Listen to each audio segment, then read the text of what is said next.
그러니까 이거 좀 해먹으려고 그러니까 중간에서 물건 찍어서 해먹고 하려고 하는 그래서 진짜 짜증나는데 그런 사람들이 왜 짜증난다는 게 뭐냐면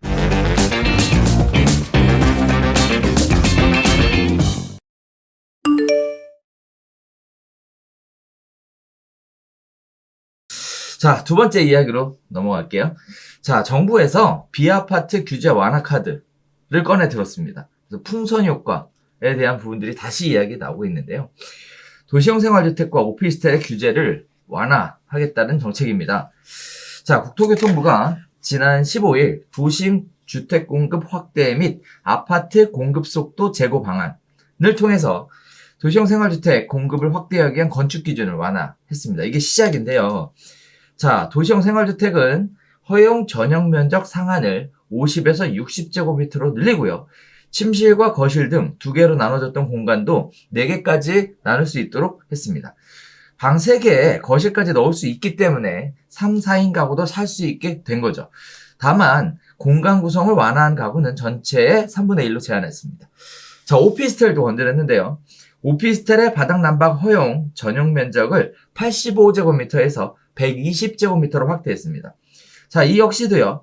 오피스텔은 아파트에 비해 실사용 면적이 적어서 전용 85제곱미터도 3, 4인 가구가 살기에는 넉넉한 사이즈가 아닙니다. 자, 바닥 난방을 아파트 전용 면적 85제곱미터와 비슷한 120제곱미터까지 늘려서 30평대 중형 주거용 오피스텔이 공급될 수 있도록 물꼬를 텄다라는 얘기인데요. 대출에 대해서도 완화가 됐습니다. 도생과 오피스텔 등이 2021년에서 2022년간 집중적으로 공급될 수 있도록 민간 건설사에 대한 주택도시기금 융자 한도를 지금보다 40% 올리고요. 대출금리도 1%포인트 인하를 하게 되는데요. 대출금리가 주택 유형에 따라 3.3에서 4.5%였던 것이 2.3에서 3.5%로 내려가기 때문에 사업을 진행하는데 굉장히 좋은 여건이 만들어졌습니다. 시장에서는 큰 기대감을 보이지 않는 모습이 오히려 풍선 효과에 대한 역효과에 대한 우려가 제기되고 있는데요. 자, 일단 장점하고 단점을 분석해보면 장점은 비아파트의 조기 공급을 통해서 향후 2, 3년간 서울 수도권, 지방광역시 등 도심의 주택 공급을 단기 확대하는 효과가 있다. 전세 시장의 공급원으로서 충분히 역할을 할 것이다. 아파트의 대체제로서 충분히 역할을 담당할 것이다 라고 기대하고 있습니다. 반면에 단점은요.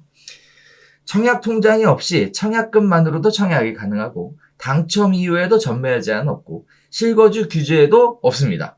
거기에 따라 다주택자들이 대출, 세제, 청약 등 아파트 규제를 회피할 목적으로 이 도시형 생활주택이나 오피스텔로 투자가 방향이 전환되고 이런 부분들이 풍선 효과로 나타날 것이다 라고 예상하고 있는데요.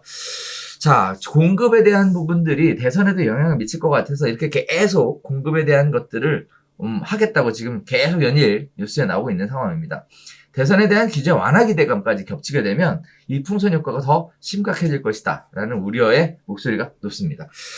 자, 적극적인 공급 대책 좋죠. 아파트가 어려우니까 비아파트로 확대하겠다라는 건데 시장에 미치는 영향이 작지는 않을 것 같습니다. 일단 공급에는 효과가 있을 건지 그리고 정말 풍선 효과에 대해서도 반응을 하게 될 것 같은지 분양가에 대한 얘기는 빠졌는데 이 분양가에 대한 부분들은 어떻게 책정이 될지 이런 부분들에 대해서 한번 이야기 나눠보면 좋을 것 같은데 어떻게 보셨습니까?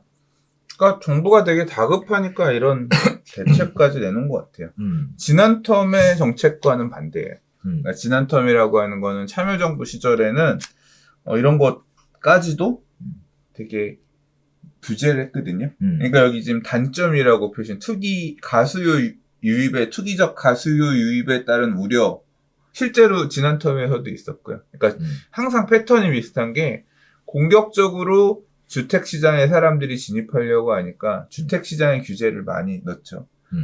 분양권 전매도 막히고 대출 제한도 생기고 이런 게 있으니까 이런 수요들이 다른 틈새 시장을 노려서 주택 대체 상품으로들 옮겨가거든요. 규제가 없는. 그렇죠. 네, 그런 쪽으로 해서 그래서 아파텔이라는 말도 그 당시 그렇죠, 맞아, 오피스텔이지만 아파트 같이 생긴 오피스텔이다라고 해서 아파텔이라는 것도 생겼고. 그래서 이게 그런 투기적 수요들이 비주택이지만 주택 같은 쪽으로 옮겨가니까 그때는 정부가 어떤 식으로 규제를 했냐면 주택 공급이 문제다. 그때는 재개발이고 재건축이고 또 짓기는 지었으니까 또 신도시 공급도 있긴 했었으니까 그래서 그랬는지는 모르겠지만 그 시절에는 오피스텔 일정 규모 이상이면 바닥 난방 안 돼. 뭐 이런 식으로 규제들을 했단 말이에요. 그러니까 이런 집들을 못 짓게, 그러니까 주택으로 못 쓰게끔 규제를 했어요. 근데 지금 요번에는 반대로 오히려 더 지어라 완화를 해줬단 말이에요. 근데 결국은 뭐냐면 임대가격 불안은 결국 공급으로 풀어야 된다는 부분에 대해 인지를 하고 있고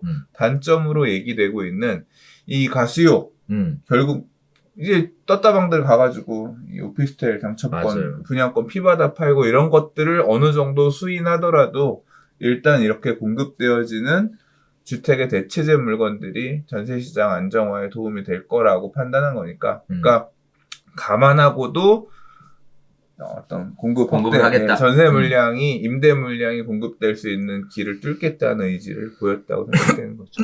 그래서 분명히 이제 이 프리미엄 전매 뭐 이런 내용들이 또 가셔야될 거고, 그러니까 이게 한시적 대책이지 않을까 싶어요. 전세 가격 안정화를 위한 어떤 일정 기한, 뭐 몇 달 이런 건 아니고요.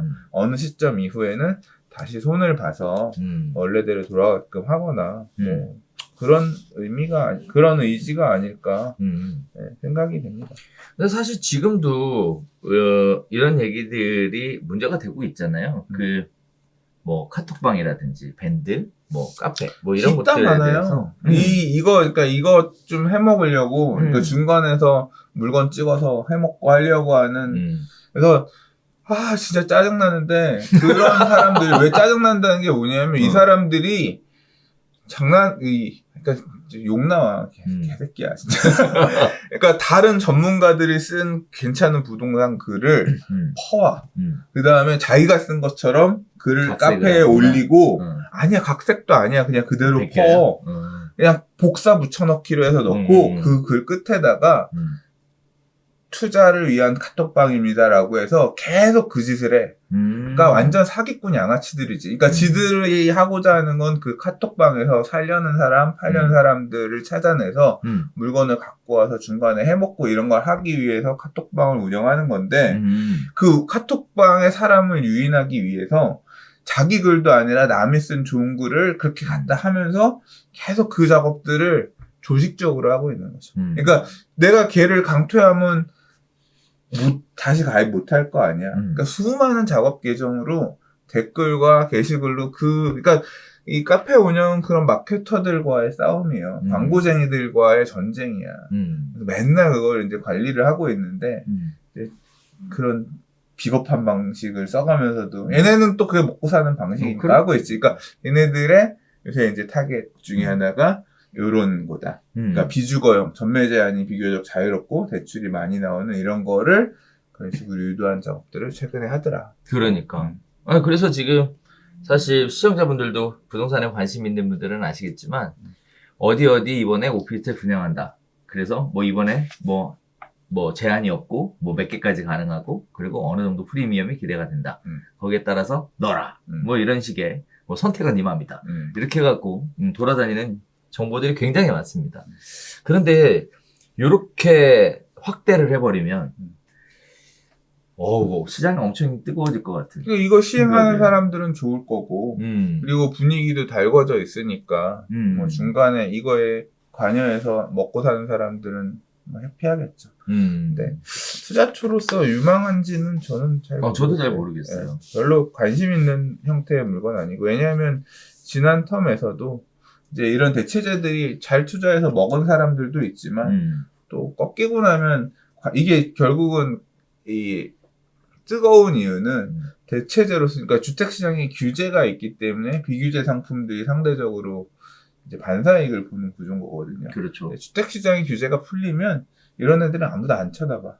이제 그런 어떤 부분도 있기 때문에 너무 그러니까 그런 장단점이 그러니까 지금 사람들이 주목하는 이유도 명쾌하기 때문에 나중에 사람들이 주목하지 않을 이유도 명쾌하거든요.